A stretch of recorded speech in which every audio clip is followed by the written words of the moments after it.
Secara jujur, saya nggak tahu saudara, tapi saya nggak tahu apa yang terjadi tahun 2021 ya. Ada yang ngomong lebih sulit, ada yang ngomong lumayan karena sudah ada pergantian beberapa menteri yang bakal membuat perubahan. Tapi secara jujur ya saya pribadi nggak tahu. Tapi yang kita tahu pasti kalau hari ini kita sudah lewat tahun 2020 dengan tanpa kekurangan apapun dah. Bisa dari tempat ini, bisa liburan, bisa naik sepeda, bisa nginep di villa-villa yang bagus. Itu tandanya tahun 2021 juga nggak akan beda-beda jauh. Ya, jadi yang saya tahu, yang saya percaya adalah apa yang sudah Tuhan kerjakan di tahun 2020, dia pasti kerjakan juga di tahun 2021. Dan yang saya rindukan, yang saya doakan untuk setiap daripada kita justru mengalami metanoia, saudara. Mengalami perubahan cara pandang, pola pikir saudara, tentang pengenalan saudara akan Tuhan. Melewati masa-masa yang menurut saya unik ini. Oke, saya akan bicara dari apa yang memang sudah kita tetapkan, yaitu hari ini kita sudah bicara tentang Tuhan ya, membangun hubungan dengan Tuhan. Kita sudah bicara tentang keluarga, betul kan? Masih ingat? Dan hari ini kita bicara tentang ekonomi, yang sebenarnya juga di dalam bahasa aslinya yaitu oikosnomos atau rumah tangga. Nah, tahun ini tema besar daripada GBI Rock adalah The Year of Reproduction. Ada banyak arti tentang reproduction, tapi yang saya mau ambil adalah satu arti saja. Reproduction itu adalah artinya adalah barang tiruan, saudara. Barang tiruan, reproduksi, barang yang diproduksi kembali, yang ditiru. Betul ya? Nah, saudara mungkin masih bingung. Saya satu kali, berapa tahun yang lalu, itu pernah diundang ke rumah seorang pengusaha. Pengusaha barang antik. Ya, sudah tahu kan barang antik itu mahal harganya, makanya disebut antik. Tetapi barang antik itu juga nggak gampang didapat, saudara. Dia cerita sama saya kalau hunting barang antik itu bisa ke pulau-pulau, ke pelosok-pelosok. Semakin antik, semakin kuno, semakin semakin ada ceritanya. Barang itu jadi semakin nggak bernilai. Nah, terus saya diajak ke rumah pengusaha ini, ditunjukin beberapa barang antik. Sampai tiba, rumahnya gede saudara, panjang. Sampai akhirnya tiba di halaman paling belakang. Ternyata di halaman rumah paling belakang itu tanahnya masih luas. Dan persis sama seperti kuburan.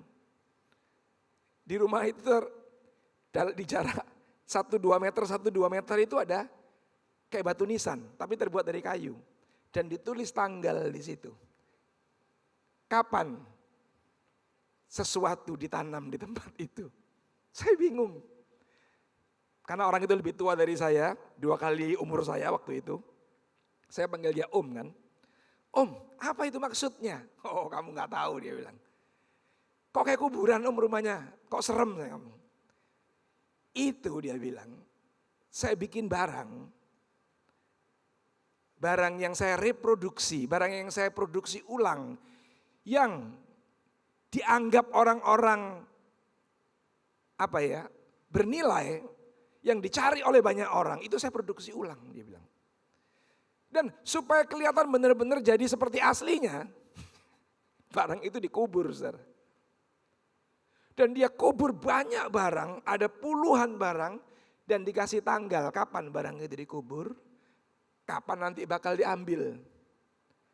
Ada yang sampai berbulan-bulan baru barang itu diambil. Lah waktu barang itu diambil, dikeluarkan dari tempat dia ditanam, betul-betul barang itu jadi seperti barang yang dari zaman dahulu kala, ya kan, dari zaman purba gitu. Dan dia ngomong begini, begitu keluar dari tempat itu, barang yang saya buat harganya cuma ratusan ribu, bisa dibayar sama orang-orang Eropa itu ratusan juta, dia bilang. Sudah bisa pikir, sudah bisa bayangkan? Ya setengah nipu sih ya, nggak perlu ditiru. Tapi itu rohani banget gitu loh. Betul kan? Tuhan Yesus kan ngomong, saudara diandaikan seperti biji. Betul kan? Kalau tidak ditanam ke dalam tanah dan mati, saudara nggak ada nilainya. Tapi begitu ditanam ke dalam tanah dan mati, dikatakan oleh Tuhan Yesus, saudara akan berbuah banyak nantinya. Akan jadi bernilai. Dan ngomong-ngomong soal barang tiruan, soal barang repro atau reproduksi, siapa yang mau dijadiin barang repro sama Tuhan? Kita. Saudara dan saya akan dijadikan manusia-manusia repronya Tuhan Yesus sebenarnya.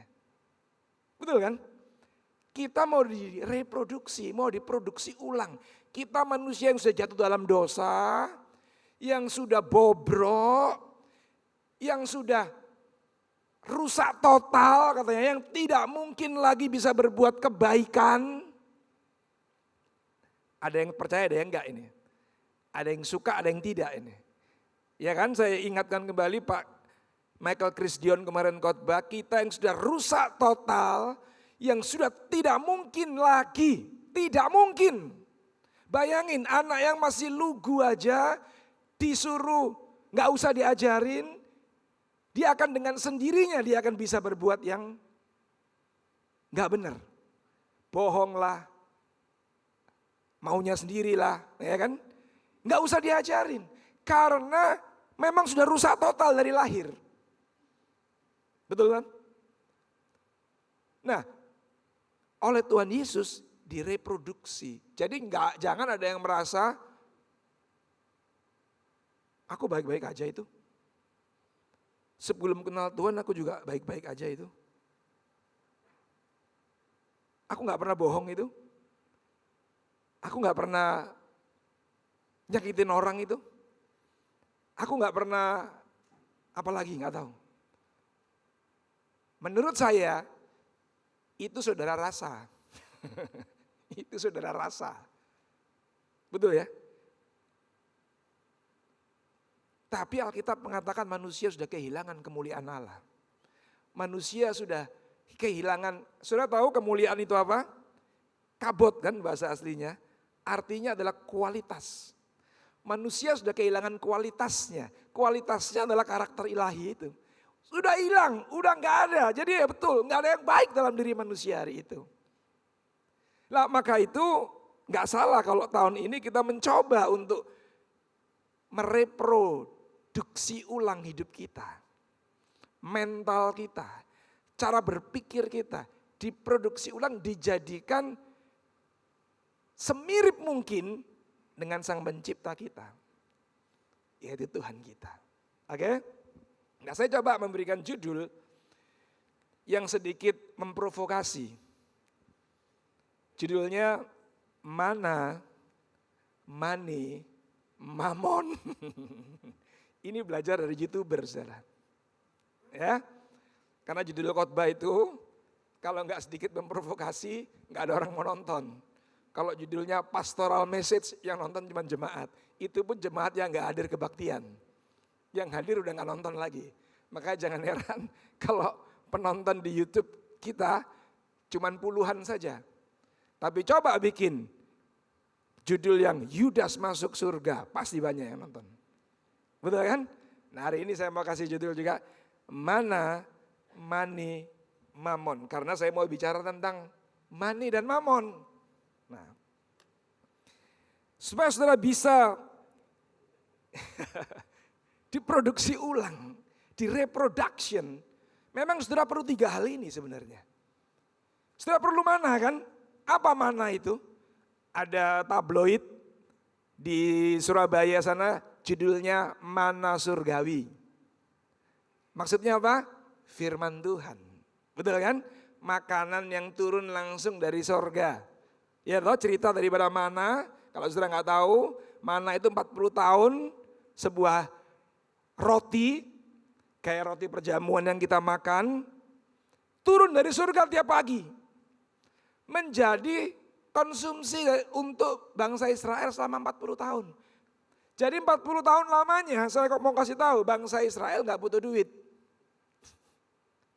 Oh iya tuh, di padang gurun mau beli apa? Dia cuma makan mana. Cuma makan mana aja. Tiap hari 40 tahun sudah bayangin. Dan di dalam mana itu katanya terdapat semua nutrisi yang dibutuhkan oleh umat manusia untuk hidup. Makanya nggak ada obat kolesterol. Nggak perlu. Nggak ada bangsa Israel sakit kolesterol. Nggak ada bangsa Israel waktu itu 40 tahun di padang gurun yang sakit asam urat. Sebab cuma makan mana. Yang nutrisinya komplit untuk kebutuhan menyambung hidup sehat. Ya. Tapi nggak ada duit juga. Pada waktu itu bangsa Israel nyembah berhala juga. Nyakiti hati Tuhan juga. Berbuat dosa juga. Betul apa enggak? Iya kan? Berulang-ulang bangsa Israel nggak ada duit loh saudara. Orang kan bilang segala sesuatu, segala masalah yang terjadi di dunia ini kan gara-gara ujung-ujungnya duit kan. Tapi bangsa Israel waktu itu nggak ada duit. Juga menjengkelkan hati Tuhan, bahkan sampai membuat Tuhan murka. Bayangin saudara. Nah kemudian, tapi dia bisa hidup dengan mana. Kemudian Mani, nah setelah keluar dari padang gurun masuk ke tanah Kanaan, orang mulai butuh uang saudara. Uang bukan segala-galanya memang, saya setuju. Tapi segala-galanya semenjak keluar dari padang gurun, segala-galanya harus dibeli dengan uang masalahnya. Iya kan? Nah saya mau tanya dulu nih, buat saudara-saudara yang sudah mencintai Tuhan Yesus sampai mati. Yang sudah sangat-sangat rohani dan yakin, hakul yakin akan masuk surga. Siapa yang gak kepingin saldonya di tahun ini bertambah? Ada gak? Oh ada Bu Ketut. Wow, kita cek sama-sama ya. Dia yang minta, dia angkat tangan. Kita cek kalau di saldonya nanti berkurang sih kita mau lihat. Dia yang lapor gak ke gembala komselnya. Tapi siapa yang minta bertambah? Sungkan. Sungkan, terutama Pak Herdi, dia langsung ketawa. Sungkan. Saya minta bertambah saudara. Iya. Loh, Bapak duniawi ya? Kalau saya nanti menjadikan uang atau money jadi mamon, nah ini persoalannya. Kita tahu kan, money itu, uang itu jangan disalah-salahin. Dia itu cuma selembar kertas. Cuman alat tuker. Iya kan? Dia kan gak jahat. Dia gak bisa ngapa-ngapain, bahkan dia gak bisa ngomong. Bagaimana dia bisa membuat saudara jadi jahat? Tapi kita sendiri yang menjadikan uang itu atau money itu berubah jadi mamon masalahnya. Kita yang membuatnya. Apa itu mamon? Nah, sedikit aja supaya saudara gak terlalu pusing ya. Mamon itu ternyata adalah dewa surya atau dewa kemakmuran. Sudah tahu kan, bangsa Israel itu muncul dari yang namanya seorang yang bernama Abraham. Betul ya? Jadi kata Ibrani pertama kali muncul di Alkitab itu untuk menyebut seorang yang bernama Abram. Disebut Ibrani yang artinya adalah orang asing. Sudah tahu nggak kenapa Abram disuruh keluar oleh Tuhan dari rumah bapaknya, dari kaum keluarganya? Sudah tahu nggak kenapa? Biar mandiri Pak. Ya betul sih. Karena sudah menikah Pak. Harus keluar dari rumah bapak ibunya. Ya betul juga sih. Tapi yang pasti, yang saya tahu, karena keluarganya adalah para penyembah berhala.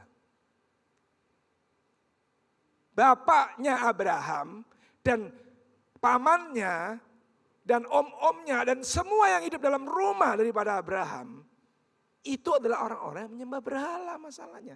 Dan salah satu berhala pada zaman itu yang sampai hari ini juga digemari oleh beberapa orang-orang tertentu adalah berhala yang disebut dewa kemakmuran atau Mammon.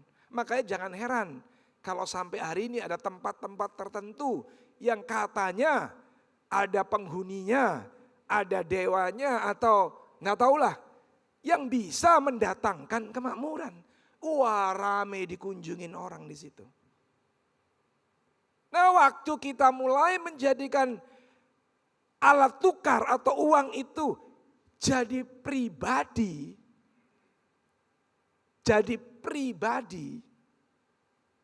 Siapa yang ngomong? Tuhan Yesus kan?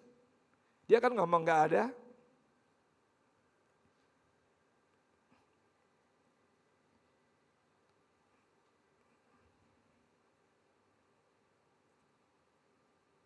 Nah, ini lihat nih. Tuhan Yesus yang ngomong, saudara. Mata adalah pelita tubuh. Jika matamu baik, teranglah seluruh tubuhmu. Jika matamu jahat, gelaplah seluruh tubuhmu. Jadi jika terang yang ada padamu gelap, betapa gelapnya kegelapan itu. Yang lucu ayat 24-nya. Ini satu perikop, saudara. Ya, karena di sini nggak kelihatan ya. Tapi kalau sudah baca Alkitab yang buku, ada perikopnya kan? Perikopnya ini masih satu perikop nih. Tapi 24-nya tiba-tiba Tuhan Yesus ngomong apa? Tak seorang pun dapat mengabdi kepada dua tuan. Kan kayaknya beda konteks ya. Kayaknya di beda perikop gitu ya, beda konteks. Tapi ini satu ini. Nah, saya mau kasih tahu ini. Karena jika demikian ia akan membenci yang seorang dan mengasihi yang lain. Atau ia akan setia kepada yang seorang dan tidak mengindahkan yang lain. Kamu tidak dapat mengabdi kepada Allah dan kepada Mammon. Betul ya? Jadi maksudnya gini, kapan sih, kenapa sih, apa sebabnya sih manusia itu matanya jadi gelap? Sehingga kalau matanya udah gelap, terus dia tinggal di dunia yang gelap ini, jadi betapa gelapnya kehidupan orang itu. Sudah matanya yang seharusnya dipakai untuk melihat, itu jadi gelap. Dan tinggal ada sementara di dunia yang memang gelap karena dosa. Tuhan Yesus katakan, betapa gelapnya kegelapan itu. Bahasa saya gini loh, betapa orang itu udah gak ada harapan. Hopeless untuk dia bisa ketemu Tuhan. Nah, kenapa matanya jadi gelap? Masalahnya kenapa matanya jadi gelap? Kenapa matanya jadi jahat? Karena dia menyembah Mammon. Karena dia menjadikan uang jadi pribadi. Makanya Tuhan Yesus mengatakan tidak ada orang bisa menyembah dua tuan. Satunya Allah, satunya Mammon. Jadi kan pribadi kan? Nah, tapi uang perlu. Money perlu, saudara. Kenapa? Nah, Amsal pernah ngomong sebab jauh-jauh hari sebelum Tuhan Yesus ngomong. Jauhkanlah daripadaku kecurangan dan kebohongan. Jangan berikan kepadaku kemiskinan atau kekayaan. Nah kan. Biarkanlah aku menikmati makanan yang menjadi bagianku. Supaya kalau aku kenyang, aku tidak menyangkalmu dan berkata, siapa Tuhan itu? Atau kalau aku miskin, aku mencuri dan menyebarkan nama Allahku. Betul gak saudara? Jadi kita ini memang seperti ada di dalam situasi yang memang Maju kena, mundur kena, saudara.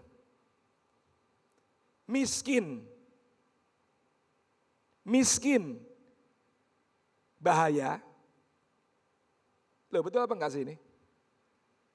Saudara rohani nih, rohani, saya percayalah, saudara tulus, anak saudara sakit,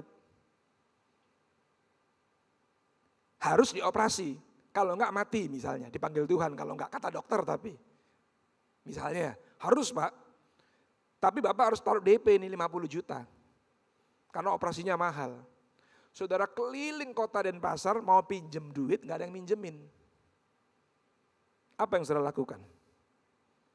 Di perusahaan, di kantor, ada duit belum disetorin. Kuncinya saudara yang bawa. Apa kira-kira yang saudara lakukan? Loh. Ayo kita mencoba menempatkan posisi diri kita sebagai manusia yang normal aja. Bukan malaikat, ya. Memposisikan diri kita sebagai manusia normal aja. Kira-kira kalau kita dalam keadaan seperti itu apa yang kita lakukan? Amsal ngomong, Salomo ngomong, kita akan mencuri. Kita akan mencuri. Kalau kita sulit, kita miskin, kita tertekan, kita kecepit. Salomo loh yang ngomong ya, bukan saya. Dia katakan kita akan mencuri. Saya enggak Pak, ya saya enggak nuduh saudara, kita buktikan aja. Tapi Salomo ngomong begitu sih. Maka itu kenapa saya ngajarin sesuatu yang mungkin ada sebagian orang mandang duniawi. Ngajarin bicara tentang ekonomi, tentang keuangan. Gara-gara ini saudara. Karena enggak mungkin menurut saya loh ya, enggak mungkin orang bisa jadi rohani kalau keuangannya nggak sehat. Nggak mungkin. Kan kita sudah bahas kemarin yang keluarga. Oke, sekarang yang keuangan. Keuangan ternyata sama juga dengan keluarga, ekonomi. Oikosnomos, rumah tangga. Nah, Bapak nggak tahu ya, saya sudah nikah 25 tahun. Selama 25 tahun makan sama suami istri cuman sepiring berdua Pak. Dan kita tetap bahagia tuh sampai hari ini, nggak ada masalah. Saya mau kasih tahu, bersyukurlah saudara orang khusus. Loh, betul nggak? Saudara orang khusus. Saudara adalah orang yang pantas untuk diabadikan di sebuah museum Kristen satu saat. Tuh, betul kan? Saudara bisa 25 tahun makan sepiring berdua dan tidak ribut, harmonis. Wow, saya belum pernah ketemu terus terang. Tapi kalau yang mau berpisah, ribut, waduh macam-macam ya yang seperti itu. Gara-gara sepiring berdua, banyak. Banyak saudara. Iya. Minimal ngeluh lah. Minimal jelek-jelekin pasangannya lah. Banyak yang seperti itu. Oke, maka itu menurut saya pelajaran tentang keuangan, tentang ekonomi adalah bagian daripada Injil yang harus diberitakan. Tetapi kita menghindari mamon. Tapi kita mau ngasih tahu saudara juga, jangan sampai uang itu jadi mamon. Biarlah dia tetap jadi uang aja. Yang menjadi sarana untuk membuat saudara memiliki rumah tangga yang sehat, keuangan yang sehat. Dengan demikian, saudara akan dengan lebih mudah untuk memuliakan nama Tuhan. Itu aja belum tentu, saudara. Itu aja belum tentu. Tapi harapan kita kalau keluarga saudara sehat, keuangan saudara sehat, kita lebih gampang ngajarin saudara untuk hidup dalam takut akan Tuhan. Kira-kira begitu ya. Oke, saya lanjutkan. Nah, uang sebenarnya cuma sarana atau alat bayar saja sebenarnya. Kita tahu ya. Cuman masalahnya hari-hari ini ada banyak barang-barang bagus yang menarik hati kita. yang harus dibayar mahal dengan uang. Maka itu saya sarankan kalau uang saudara nggak terlalu banyak, jangan sering-sering buka medsos. Tuh. Betul kan? Kalau uang saudara masih belum terlalu cukup, setiap bulan saudara pakai itu masih pas, lebihnya nggak banyak, saya sarankan jangan saudara mendatangi pencobaan. Jangan sering-sering buka, loh sekarang bayangin saudara buka YouTube aja, begitu buka, kalau yang rame-rame ya, yang banyak penontonnya, iklannya terus, cuma nonton 20 menit bisa iklannya 5 biji. Macam-macam iklan dan kita terus diprovokasi untuk membeli barang yang menggunakan uang yang udah jelas uang kita itu nggak cukup kalau buat beli itu. Kita bakal problem. Jadi menurut saya memang ya udah nggak perlu lah kalau udah tahu begitu. Ya. Nah tapi kalau uang sudah jadi pribadi bahkan tuan dalam hidup kita akibat daripada sudah diprovokasi oleh iklan-iklan, oleh keadaan dunia ini memprovokasi, lu sudah bayangin. Aduh sampai zaman dulu orang itu berani sampai ngomong kalau lebih kaya itu lebih rohani. Ya, dulu kan begitu kan. Seolah-olah kalau orang itu dapat project, dapat berkat yang waduh jumlahnya wow itu, waduh dia udah merasa kayak malaikat naik ke mimbar bersaksi dengan wah udahlah. Oke itu tahun 90-an gak apa-apa, saya pun juga seneng yang begitu-begitu. Juga ikut tepuk tangan yang begitu-begitu. Tapi hari ini kita mesti sudahi itu semua saudara. Kita mesti berhenti dari itu semua. Kenapa? Supaya uang gak jadi pribadi dalam hidup kita. Supaya uang gak kita cintai akhirnya. Supaya uang gak akhirnya menjerat kita. Jadi berhala, jadi tuan yang akhirnya malah memerintah hidup kita. Nah kalau udah uang yang memerintah hidup kita. Kalau udah kita mencintai uang, saya mau kasih tahu. Dia gak membawa saudara ke arah yang baik pasti. Kalau saudara mencintai seseorang, orang itu bisa membawa saudara ke arah yang baik, juga bisa membawa ke arah yang buruk. Kalau saudara mencintai Tuhan, Tuhan pasti membawa saudara ke arah yang baik. Kalau saudara mencintai Mamon, dia pasti membawa saudara ke arah yang buruk. Manusia di tengah jadi, bisa buruk, bisa jelek. Tuhan membawa ke tempat yang baik, Mamon pasti membawa ke tempat yang buruk. Pasti, saudara mau PDP, PDM, PDT, saya nggak peduli. Tapi yang saya lihat, begitu orang mulai mencintai, mulai menjadikan Mamon jadi tuannya, arahnya cenderung ke arah yang buruk. Ini nggak populer ini, saya tahu. Oke? Maka itu saya selalu merasa aman dalam pelayanan ini. Aman saya. Karena saya nggak membuat sebuah bisnis yang menguntungkan di tempat ini. Saya aman saja. Orang ngasih persembahan banyak, syukur. Nggak ngasih juga, terima kasih. Orang ngasih 10.000 juga, saya shalom. Orang ngasih ribuan kali lipat juga saya tetap shalomnya sama, shalom.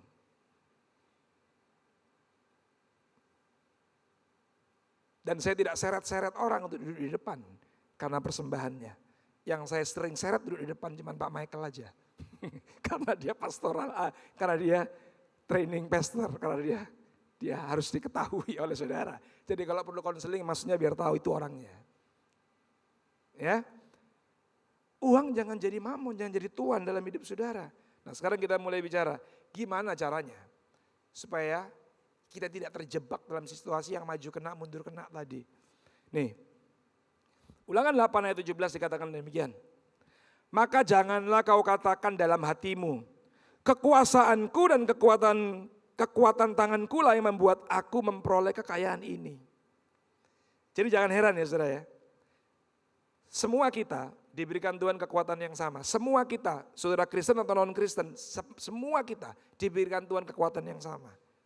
Ya.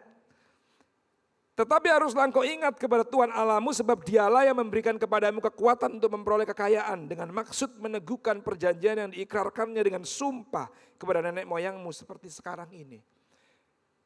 Jelas ya? Jadi orang Kristen non-Kristen diberikan Tuhan kekuatan yang sama untuk memperoleh kekayaan. Jadi kekayaan tidak ada hubungan dengan kerohanian. Kekayaan tidak ada kaitannya dengan saudara rohani atau tidak. Karena ternyata setiap kita cinta Tuhan atau tidak, bahkan percaya Tuhan atau tidak, diberikan kekuatan yang sama. Diberikan talenta juga.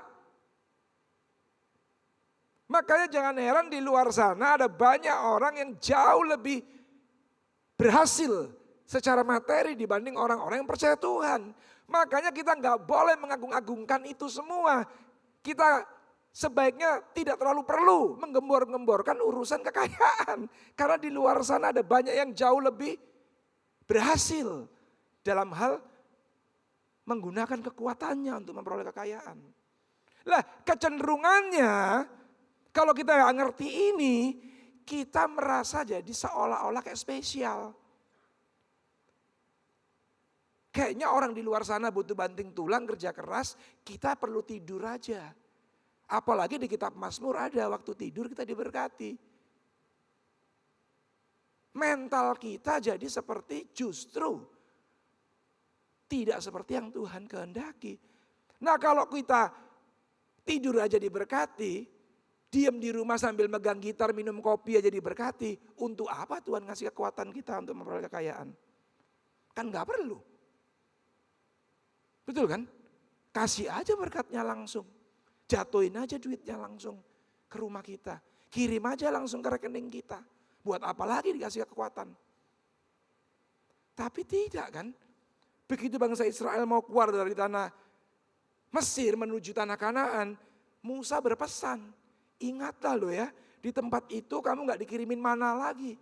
Kamu harus bekerja keras. Kamu harus menghasilkan dari tanganmu. Dan Tuhan sudah memberikan kekuatannya. Dan ingat kalau kamu berhasil, bukan kamu yang hebat.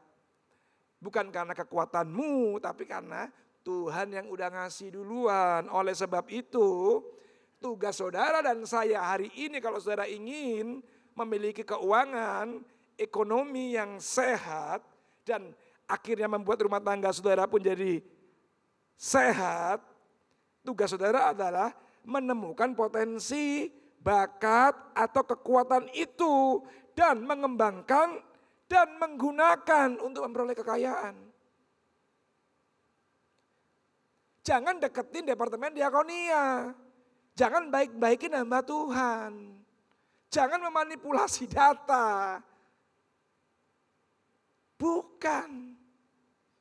Tugas saudara dan saya adalah lewat konseling lah, lewat perundangan firman Tuhan lah, lewat saudara ngobrol sama orang-orang yang saudara anggap sebagai mentor lah.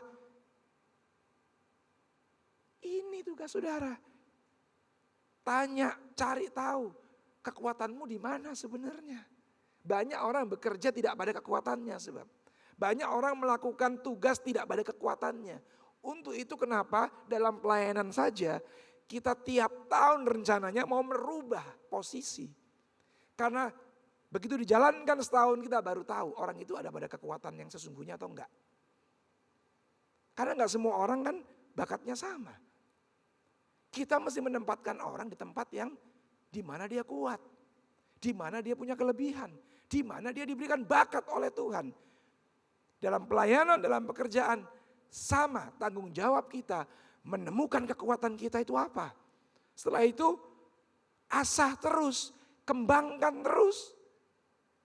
Dan gunakan untuk saudara bisa memperoleh kekayaan. Jadi kaya enggak salah, uang enggak salah. Kalau saudara mendapatkannya dengan cara yang seperti sudah diajarkan oleh Tuhan.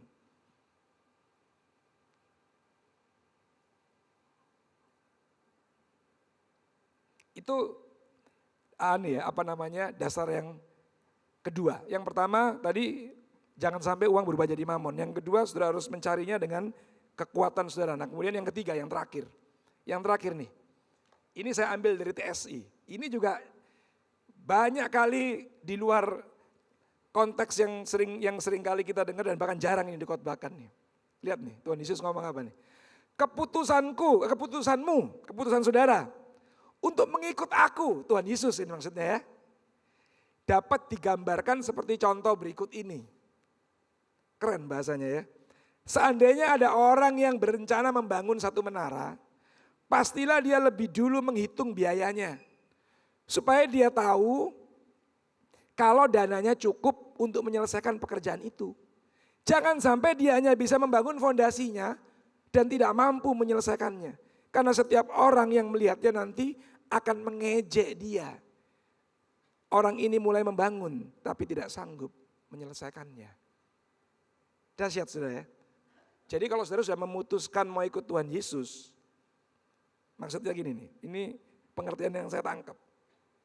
Kalau saudara sudah memutuskan mau percaya dengan Tuhan Yesus, ikut Tuhan Yesus, jadi murid Tuhan Yesus, saudara mulai harus belajar menghitung keuangan saudara. Belajar mengelola yang ada dengan baik dan bijaksana. Kenapa? Kan kemarin kita udah belajar kan, bahwa hubungan suami istri itu seperti hubungan Kristus dan jemaat. Iya kan? Hubungan saudara dan suami saudara seperti Kristus dan jemaat. Nah, hubungan saudara dan suami dan istri saudara ditentukan oleh bagaimana saudara ngatur keuangan rumah tangga saudara. Ditentukan oleh sehat tidaknya keuangan saudara. Kalau keuangan saudara tidak sehat, nah biasanya yang sering kita temukan di konseling, orang kekurangan itu bukan karena penghasilannya kurang. Memang ada yang penghasilannya kurang, tapi kebanyakan tidak. Kebanyakan cukup, tapi tidak bijaksana mengelola dengan apa yang ada di tangannya. Dia mencoba mengelola dengan cara seperti yang teman sebelahnya kelola. Lah, sementara teman sebelahnya punya 3 atau 4 kali lipat dari yang ada di tangannya dia. Ya hancur lah. Ya habislah sebelum waktunya. Nah kata Tuhan Yesus, kalau itu terjadi, orang akan mengejek saudara. Lah kalau orang mengejek saudara, saudara ngaku anak Tuhan, siapa yang ikut malu? Saudara Kristen, orang mengejek saudara, siapa yang ikut malu pertanyaannya? Gak enak ya khotbahnya hari ini ya. Gak enak, ini tegang semua. Dan tegangnya tegang kayak setengah marah begitu. Ayo, please. Saya mengajak kita semua. Mulai tahun 2021 bulan Januari tanggal 3 ini. Pulang dari tempat ini. Hitung baik-baik berapa yang ada di dompetmu. Ya saya terpaksa saksikan deh biar saya bergaya sedikit. Saya mau bersaksi sama saudara ya. Ini ada saksinya banyak nih yang tahu. Dari COVID mulai bulan Februari. Saya 0, tidak punya penghasilan. 0. Kalau bohong Tuhan tahu deh. Tapi sampai bulan hari ini bulan Desember. Ya udah terima sih. Mulai bulan apa ya? November ya. November mulai terima. Tapi terimanya juga cuman 1/3 atau 1/4 dari biasanya. Tapi saya nggak pernah itu pinjam ke sana kemari bingung ini itu nggak pernah itu. Enggak itu, biasa aja. Dan saudara tanya istri saya, kita enggak tiap hari makan tahu dan tempe itu? Ya kadang-kadang masih makan ayam goreng, masih makan. Biasa aja. Biasa aja. Cuman saya cek. Tagihan kartu kredit saya kan tiap bulan saya cek nih, saya lihat. Saya ngomong sama saudara ya, tagihan kartu kredit saya pada waktu COVID pertama kali bulan kedua ketiga turun 85%, saudara. 85%, jadi saya cuma pakai 15%. Wajar dong. Saya bisa bertahan sampai bulan November. Dan saya lihat. Yang berkurang itu bukan tagihannya supermarket. Yang supermarket tetap jumlahnya segitu-segitu aja. Yang berkurang itu tagihannya di apartemen store. Iya saudara, tagihannya toko-toko olahraga. Sudah lihat rumah saya itu di garasi saya. Rak sepatu saya. Kayak toko jual sepatu. Saudara. Karena saya ini nggak tahu. Mata keranjang kali ya. Kalau ke mall, masuk toko olahraga ngeliat sepatu, padahal yang kemarin beli aja belum kepake. Ada yang bagus diskon lagi, beli lagi. Beli lagi. Nah waktu itu semua di stop. Kan gak mempengaruhi apa-apa dalam hidup saya. Sama sekali gak pengaruh. Tapi bisa turunnya sampai 85%. Berarti kalau sampai saya kekurangan di bulan-bulan COVID bukan karena gak cukup. Karena salah kelola. Nah hari ini kalau saudara pun mengalami hal yang sama. Setiap penghasilan yang saudara terima tiap bulan selalu habis. Tidak pernah saudara bisa sisihkan. Tidak pernah saudara bisa cadangkan untuk kejadian kita nggak tahu tahun depan akan terjadi apa. Saudara salah kelola. Saudara pengennya handphone baru keluar beli. Model baju baru keluar beli. Ini baru keluar beli. Itu baru keluar beli. Ya gimana? Nah kalau saudara, apa hubungannya Pak sampai ikut Kristus? Yesus yang ngomong. Tuhan Yesus yang ngomong. Kalau keputusanmu untuk mengikut aku. Tuh. Kalau engkau memutuskan untuk mengikut Tuhan Yesus. Digambarkan seperti contoh berikut ini. Saudara harus belajar ngatur keuangan dengan bijak. Apa yang ada padamu, jangan ada apa yang ada pada orang lain. Apa yang ada padamu, yang ada di dompetmu, yang ada di rekeningmu. Yang kau terima sebagai take home pay. Harus bisa kau kelola sebaik-baiknya dan sebijaksana mungkin sampai cukup di akhir bulan. Kalau bisa lebih. Nah, waktu engkau melakukan itu. Oh udah kesehatan ini. Waktu engkau melakukan itu, terakhir, baru ayat ini berlaku. Siapa yang setia pada perkara kecil, itu kan perkara kecil saudara. Ngatur keuangan. Bahkan seolah-olah kayak gak rohani ya. Perkara kecil. Tapi Tuhan katakan, barang siapa setia pada perkara kecil, Tuhan ngomong, baru saudara akan dipercaya hal yang besar. Ya kalau saudara baru dikasih perkara kecil, duit yang pas-pasan aja sudah kerjaannya shopping. Kalau dipercaya yang besar, jangan-jangan gak punya garasi beli helikopter. Betul kan? Ngerepotin orang satu perumahan saudara. Jadi saudara harus belajar dulu mengendalikan nafsumu lewat keuangan tersebut. Dan saya percaya uang adalah alat yang paling efektif sebenarnya untuk meningkatkan atau menurunkan kadar iman dalam hidup kita. Jadi 3 hal tadi, mana firman Tuhan yang harus kita konsumsi, money, uang yang memang kita butuhkan selama kita hidup dan kita sejahtera dalam kehidupan kita selama di bumi, dan mamon adalah alat untuk menguji dan mencobai kita.